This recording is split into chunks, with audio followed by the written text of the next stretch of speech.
नमस्कार दोस्तों, मैं हूं ब्रिजेश शुक्ला और आप देख रहे हैं प्रणाम भारत न्यूज। आज हम आपको एक ऐसे अभिनेता के बारे में बताने जा रहे हैं जिसने जिस किरदार को भी निभाया है वो ऐसा लगता है जैसे विशेष रूप से उसी के लिए लिखा गया है। चाहे वह गैंग्स ऑफ वासेपुर में एक जानलेवा कसाई की भूमिका हो। ये वासेपुर है, यहाँ कबूतर भी एक पंख से उड़ता है और दूसरे से अपना इज्जत बचाता है, समझ गए? या नील बटे सन्नाटा में सरल स्कूल के प्रिंसिपल का, या न्यूटन के सीआरपीएफ कमांडेंट आत्मा सिंह का। पंकज त्रिपाठी ने हमें विश्वास दिलाया है कि वह हर चरित्र के मालिक हैं।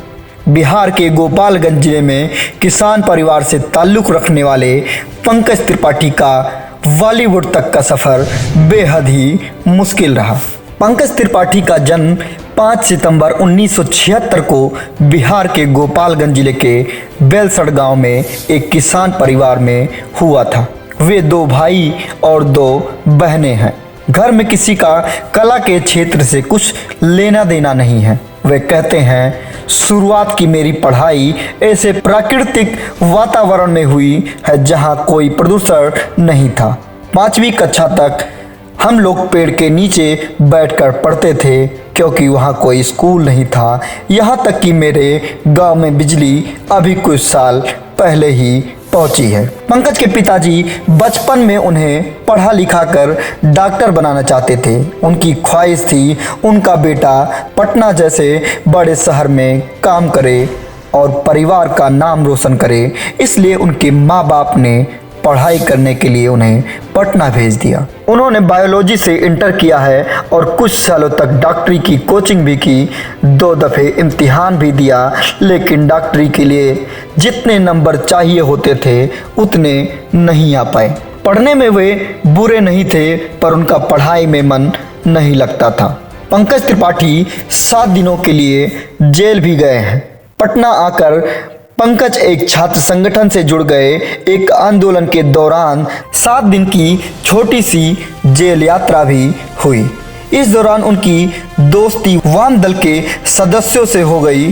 जेल से निकलने के बाद दोस्तों ने कालिदास रंगालय में नाटक देखने चले गए। फिर लगातार 1 साल तक नाटक देखते देखते वे एक गंभीर दर्शक बन गए।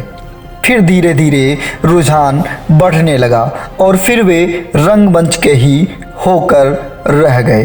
पंकज त्रिपाठी के जीवन का महत्वपूर्ण मोड़, उनके जीवन में एक महत्वपूर्ण मोड़ तब आया जब उन्होंने लक्ष्मण नारायण राय का नाटक अंधा कुआं देखा।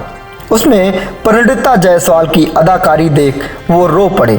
तब उन्होंने नाटक के महत्व का पता चला। फिर उन्होंने 2 साल के लिए बिहार आर्ट थिएटर को ज्वाइन किया। पंकज उन कठिन दिनों को याद करते हुए कहते हैं, मैं अपने गांव से पटना के लिए हर महीने 3 बजे सुबह ट्रेन पकड़ता था। मैं अपने गांव से चावल, दाल और सरसों का तेल अपने कंधे पर जूट के बोरे में भरकर लेकर आता था। इन सामग्रियों का उपयोग कर मैं पूरे वर्ष खिचड़ी बनाता था और खाता था।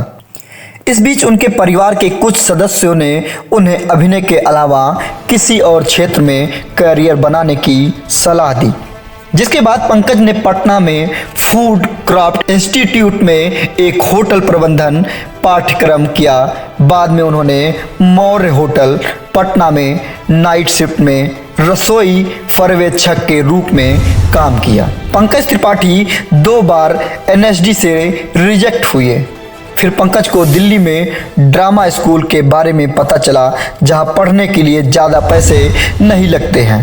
पंकज को 2 बार नेशनल स्कूल ऑफ ड्रामा ने रिजेक्ट कर दिया, लेकिन अपने तीसरे प्रयास में 2001 में उन्हें प्रतिष्ठित संस्थान में प्रवेश मिल गया। जब उन्हें चुना गया तब तक वे लगभग 35 नाटकों में अभिनय कर चुके थे। एनएसडी में अपने चयन को याद करते हुए वे कहते हैं, मुझे 1 जुलाई दोपहर को मेरी टीन की छत पर गिरने वाली बारिश याद है। जब मैं अपने कमरे में बैठा था तो खिड़की के बाहर मैंने देखा कि बारिश में एक डाकिया रेनकोट में पहुंचा।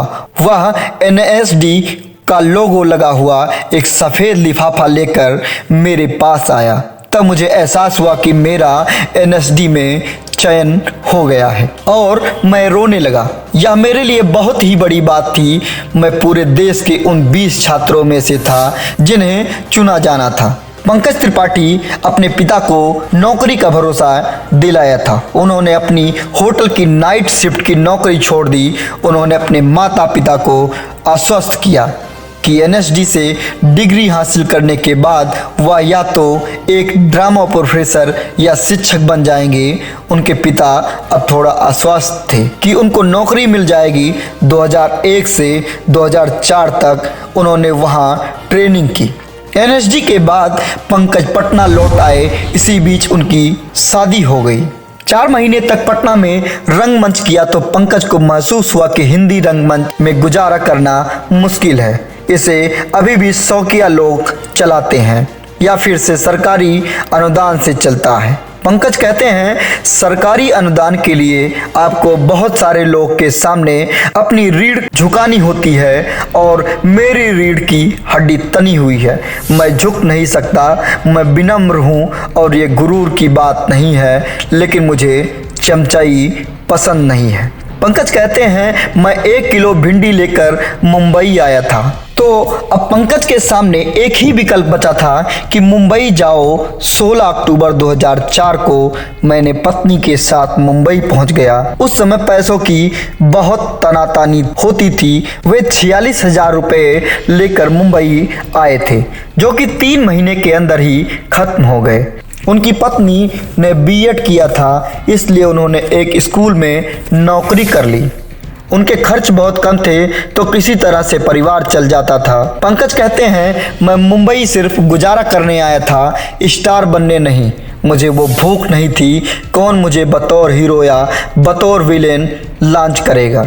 जैसे खुदरा किसान होता है जिसके खेत में 2 किलो भिंडी होती है तो वह खुद ही बाजार बेच के चला आता है। मैं वैसे ही खुदरा एक्टर था जो 1 किलो भिंडी लेकर मुंबई आया था। करीब 10 से 12 साल के संघर्ष के दौरान बहुत से छोटे मोटे रोल किए। फिर मुंबई में एक छोटे एक सीन का दौर चालू हुआ। 10 से 12 साल के संघर्ष के दौरान पंकज सब कुछ कर लेते थे। टीवी शो, कारपोरेट, फिल्म या एड मिल गया तो वो कर लिया। बस यही ख्याल था कि बम्बई में किसी तरह टिक जाना है। हाँ, लेकिन इस दौरान वे हमेशा एक्टिंग के बारे में सोचते रहते थे कि कैसे दूसरों से अलग करना है ताकि लोग उन पर ध्यान दें कि ये कौन है। वो रोल को ईमानदारी के साथ करना चाहते थे। बिहारियों में संघर्ष की क्षमता होती है। हमारा 10वीं तक का जीवन तो अंधेरे में गुजरा है। बल्ब और ट्यूबलाइट की ज़रूरत नहीं थी। हमें फ्रिज का खाना हमें आज भी अच्छा नहीं लगता। बहुत सारे ऑडियंस दिए पर नहीं मिल पाई सफलता। काम के लिए डायरेक्टर और निर्माताओं के ऑफिस के बाहर लंबी लाइन के बीच एक आम सी कद काठी और सामान से चेहरे वाले पंकज खुद को काफ़ी असहज महसूस करते थे। इसके बावजूद उन्होंने हिम्मत नहीं हारी और लगभग डायरेक्टर, प्रोड्यूसर से लेकर विज्ञापन फिल्मों के लिए ऑडिशन दिए। इस दौरान पंकज ने कई छोटी बड़ी फिल्मों में ऐसे किरदार निभाए जो किसी की नज़र पर तो नहीं पड़े, पर उन्होंने बॉलीवुड की वेगानी इंडस्ट्री में कुछ दोस्त बना दिए। पंकज त्रिपाठी को गैंग्स ऑफ वासेपुर में मिली पहचान। इसी बीच उन्हें पता लगा कि अनुराग कश्यप अपनी फिल्म गैंग्स ऑफ वासेपुर के लिए एक्टर्स की तलाश कर रहे हैं। ये खबर सुनते ही पंकज एक बार फिर ऑडिशन देने पहुंच गए, जहां कास्टिंग डायरेक्टर मनीष झाबरा की नज़र पंकज पर पड़ी। मनीष ने उन्हें फिल्म में सुल्तान मिर्जा का किरदार सौंपा, जिस पर पंकज खरे उतरे। गैंग्स ऑफ वासेपुर के इस किरदार ने बॉलीवुड में पंकज के लिए अपने दरवाजे खोल दिए, जिसके बाद पंकज ने फुकरे, नीलबट्टे सन्नाटा, बरेली की बर्फी जैसी बॉलीवुडिया फिल्मों के साथ ही मसान और मांझी जैसी आर्ट फिल्में भी की। पंकज कहते हैं हमें ब्रेक किसी ने नहीं दिया है, हर किसी ने ब्रेक ही दिया है कि रुकते जाओ तुम कहाँ जा रहे हो, रुको तो हमारा ब्रेक वैसा ही वाला था जैसे नल ढीला हो तो एक एक बूंद पानी टपकता रहता है, वैसे ही हम एक सीन टपकते टपकते इकट्ठा हो गए। छठ के दिनों में उनके गांव में नाटक की परंपरा थी। उस समय उन्होंने 2-3 साल गांव में नाटक किया था। वे लड़की बनता था क्योंकि लड़की बनने के लिए कोई तैयार नहीं होता था। जो लड़की का रोल करता था लोग चिढ़ाते थे। नाटकों में जो लड़की बनते थे वे ब्राह्मण नहीं होते थे, वे या तो ओबीसी होते थे या दलित परिवार से आते थे। वे शायद अपने गांव का पहला ब्राह्मण थे जिन्होंने लड़की का किरदार निभाया। उनके निभाए लड़की का किरदार को लोगों ने खूब पसंद किया। लोगों ने चिढ़ाया लेकिन वे चिढ़े नहीं और लोग 1, 2, 3 में थक गए। पंकज कहते हैं ये एक बड़ा पड़ाव था लेकिन एक बहुत ही शौकिया स्तर पर था। हाँ, इसे बीजारोपण जरूर कह सकते हैं। वे ऐसा बीजारोपण था कि आप एक बीज किसी बंजर जमीन पर फेंक दें जिसके जमने की उम्मीद ना के बराबर होती है। हमारे यहाँ का जो थिएटर था वो बंजर जमीन ही था। उन्होंने रन से पहले कोई फिल्म नहीं की थी। उसमें उनका बहुत छोटा सा रोल था जिसे वे काउंट नहीं करते थे। ये रोल उन्हें अचानक ही मिल गई। इस रोल के लिए उन्होंने कोई प्रयास नहीं किया था। 2 सीन था, पता चला कि प्रति सीन 4000 रुपये मिलेंगे तो उन्होंने कर लिया। उसमें उनकी आवाज़ भी नहीं थी, डबिंग किसी और ने की है। उस समय वे दिल्ली में रहते थे। जब 8000 रुपये का चेक आया तो उस पर श्रीदेवी जी का हस्ताक्षर था। पता चला कि वो फिल्म की प्रोड्यूसर हैं तो वे बहुत खुश हुए क्योंकि वे श्रीदेवी के दीवाने थे और उन्होंने चेक भेजा था। एक बार मनोज वाजपेयी जी मौर्य होटल में ठहरने आए थे। उस समय पंकज वहाँ काम करते थे। जब वे होटल छोड़कर जा रहे थे तो गलती से उनकी चप्पल वहाँ छूट गई। हाउसकीपिंग का एक लड़का था, उसने फ़ोन करके पंकज को बताया कि मनोज वाजपेयी जी आए थे, उनकी चप्पल छूट गई है। तो पंकज ने कहा मुझे दे दो। पहले जैसे गुरुओं का खड़ा उच्चेले रखते थे वैसे ही मैंने उसे रख लिया। उस समय मनोज वाजपेयी की फिल्म सत्या आई थी तो पंकज को बेहद पसंद आया था। तो मैंने कहा कि यार मुझे दे दो, मैं कम से कम उसमें पैर तो डाल सकूंगा। जब वासेपुर में उनसे मिला तो मैंने उनसे ये बात बताई थी। They broke open the door, dragged her out in the street and raped her. And then set her on the fire. Pankaj Tripathi कहते हैं मैं हर नकारात्मक किरदार में सकारात्मक लाना चाहता हूँ। किसी भी प्रकार की एक्टिंग हो उसमें रस बना रहना चाहिए क्योंकि दर्शक उसी वजह से मुझे देखेंगे। नीरस हो जाऊंगा तो लोग सिनेमा हॉल में 200 रुपये का टिकट लेकर मेरा प्रवचन सुनने नहीं आएंगे।